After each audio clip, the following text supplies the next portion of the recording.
Hello guys, welcome back to my new blog Tumpa কথা blog channel. আমার চ্যানেলে তোমাদের অনেক স্বাগত। তোমরা সবাই কেমন আছো? আশা করছি ভালো আছো। আমি টুম্পা নিয়ে চলেছি প্রতিদিনের মতো নতুন একটা ব্লগ। তো তোমরা সাথে থাকো, পাশে থাকো, অনেক অনেক ভালোবাসা দিও। সামনে নতুন একটা স্পেশাল ভিডিও আসছে তোমাদের জন্য, বড় ভিডিও। তোমরা কিন্তু সাথে থেকো, ঠিক আছে? আর প্রত্যেকদিন লাইভে আসছি আমি, প্রত্যেকদিন তোমাদের মনে করাই রাত্রি 10:30টার পরে তোমরা কিন্তু প্লিজ জয়েন হও সবাই। এখন আমি কি করছি চলো দেখে নাও, ভিডিওটা স্টার্ট করছি ঠিক এখন থেকে।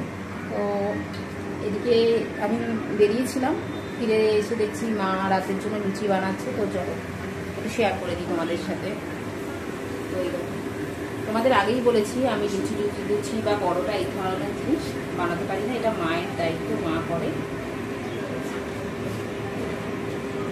তো এইটা মা করছে, আর আমি সকালের আলু চচ্চড়ি করে রেখেছি। তা আজকে রাতের ডিনারে করব লুচি আর আলু চচ্চড়ি। তো মা এখন করে নিচ্ছে, বেশি রাতও হয়েছে মোটামুটি। তো মা করে দিচ্ছে আর আমি এদিকে কাজ করব, কারণ আমারও কাজ থাকে আর আমি রাতের দায়িত্বটা একদমই নিতে পারি না। তার মধ্যে আবার ময়দার ঝামেলা, এইসব পারি না। তো ভিডিওটা স্টার্ট করলাম এখন থেকে, তোমরা ভালো করে শুনে নাও। এটা কন্টিনিউ করব, আবার আগামীকাল কি করব কিছুটা হলেও শেয়ার করব তোমাদের সাথে। তোমরা কিন্তু সাথে থেকো। Guys, good morning. তো গতকাল থেকে ভিডিওটা স্টার্ট করেছি,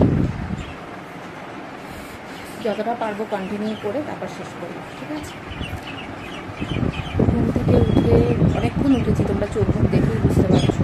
আমি একটু বেরিয়েছিলাম, এমজিএ ড্রেস পরে বেরিয়েছিলাম ভিডিও শ্যুট করতে। তারপরে ভিডিও শ্যুট করে এসেছি। এখন আমি ব্রেকফাস্ট করবো, তারপর রান্না বসাবো। এখন ব্রেকফাস্ট তাড়াতাড়ি করি, নাহলে খুব প্রবলেম হচ্ছে শারীরিকভাবে। ওই জন্য ব্রেকফাস্টটা আমাকে তাড়াতাড়ি করে ব্রেকফাস্টে খাবো ভাত। তোমরা সাথে থাকো। কী কী রান্না করবো, তেমন কিছু রান্না নেই, তবু যেটুকুনি করবো তোমাদের সাথে শেয়ার করবো। চলো। তো বন্ধুরা, রান্নাঘরে চলে এসেছি।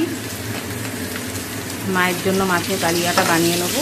কালিয়া বলো, ঝোল বলো, যেটাই বলো।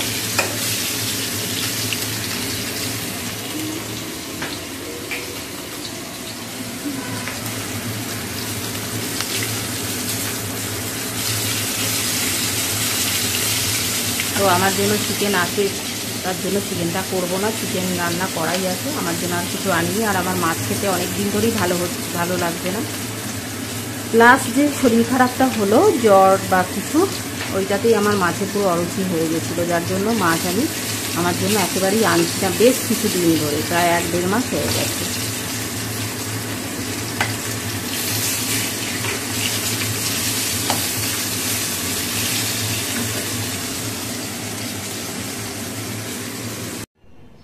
তো মাছের ঝোলটা হয়ে গেছে, দেখো।